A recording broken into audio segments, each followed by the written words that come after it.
last week, Bernie, suspended his campaign and endorsed Joe Biden.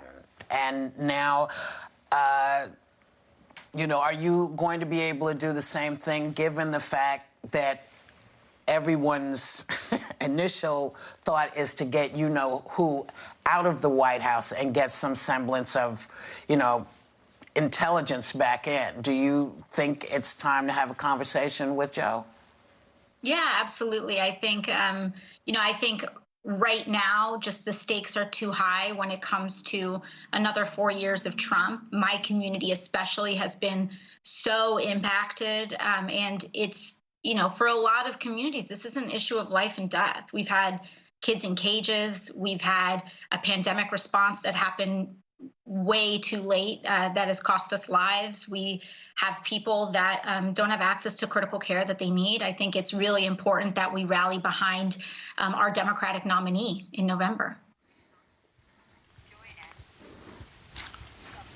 So, Congresswoman, some progressives are suggesting that with Bernie out of the race, they'll vote third party. That would be a catastrophe, in my opinion.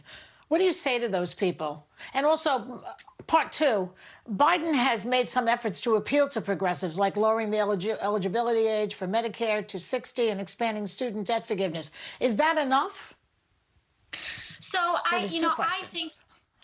Thank you. Yes, I think, and I think that they're connected questions. As I think what's really important is that we do realize that at the end of the day, one of these two candidates are going to be elected president of the United States. It's either going to be Joe Biden or it's going to be Donald Trump.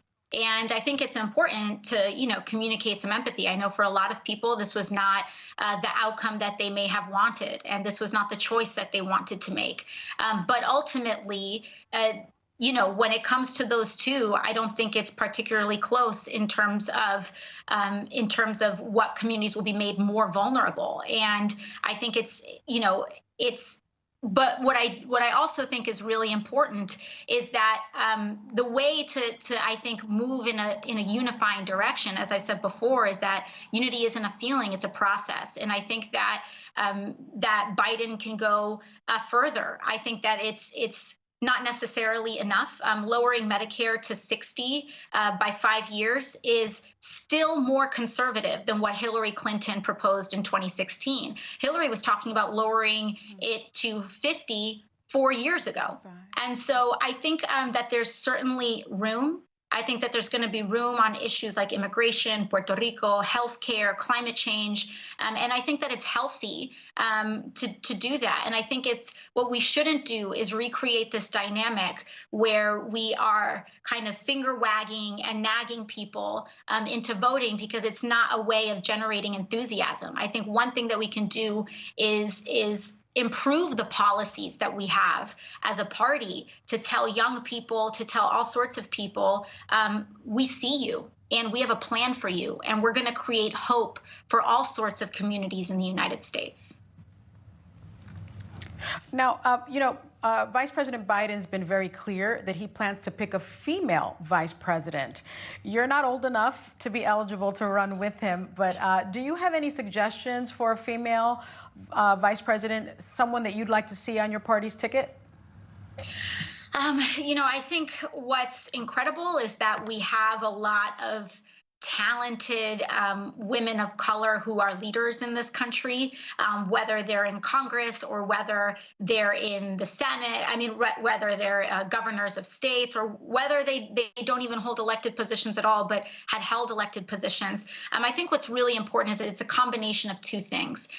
One, of course, to have our first female vice president and to have that be a woman of color is a significant milestone. But the other thing that I think is important is, what does this woman value? What policies does she champion? And that brings it more, that's the difference between us just talking about a token and us talking about substantive, incredible leadership. And so in terms of who that is, it's really hard to kind of to point some out because there are leaders out there. But I don't think we have a shortage of them. That's for sure. I would love that woman to be progressive as a kind of a counterbalance politically. Right. Well, keep your thinking cap on, because we're going to ask you again.